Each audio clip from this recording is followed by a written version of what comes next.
To je hezký den, jdu asi na výšku. A rovnou se s tebe pro mý kamarádku. Malinko, pojď.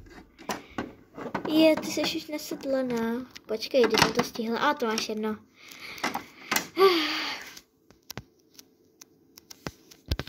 No, tak já jdu pro moji nejlepší kamarádku. U nejlepší kamarádky. Tak slezu a jdu na ní zaklepat. Poklepání. Ne. Hele, halo. Čau, co chceš? Už jdeš? Máš někam najít? Ne, ale jestli jdeš dneska na výšku. Jo, klidně. OK, a proč máš takový divný kalhoty? Jsou jedno, neřeš. No tak jo, tak čau. Čau. Počkej, jsme nasedlat. No tak si nasedlej. OK, bye bye.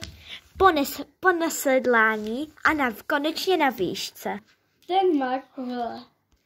Tak, jdeme na tu výšku konečně. Tady.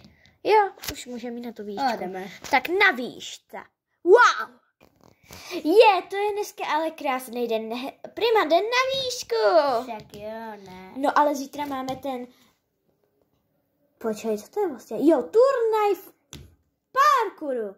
Takže já jdu trénovat na parkour. Já jdu taky. Na parkourové stezce. Tak já jdu asi první. To je ten nejhorší skok. Musím ho skočit.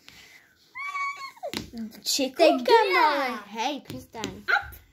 No, ty jsi ale borka. No tak já už jdu asi domů. Já se taky, to je k ničemu. Já můžu jenom dojít a mám to hotové. To je geniální, ne? Ježišmarja, on má fakt kule. No tak to. No já už jdu do stáje. Bye bye. Doma. A ještě musím jít odevzat kamarádku. Ahoj. Tak čau. Čau, kámo. Borko, U dobrá. moje stáje. Tak jdu odemčít. Po odemčení. Tak jdeme, malinko. U její stáje.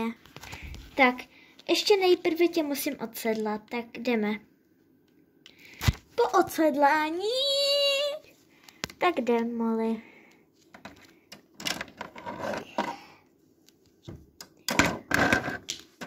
No a konečně je večer. Tak dobrou, papa. Uvidíme se v partu 2. Čau!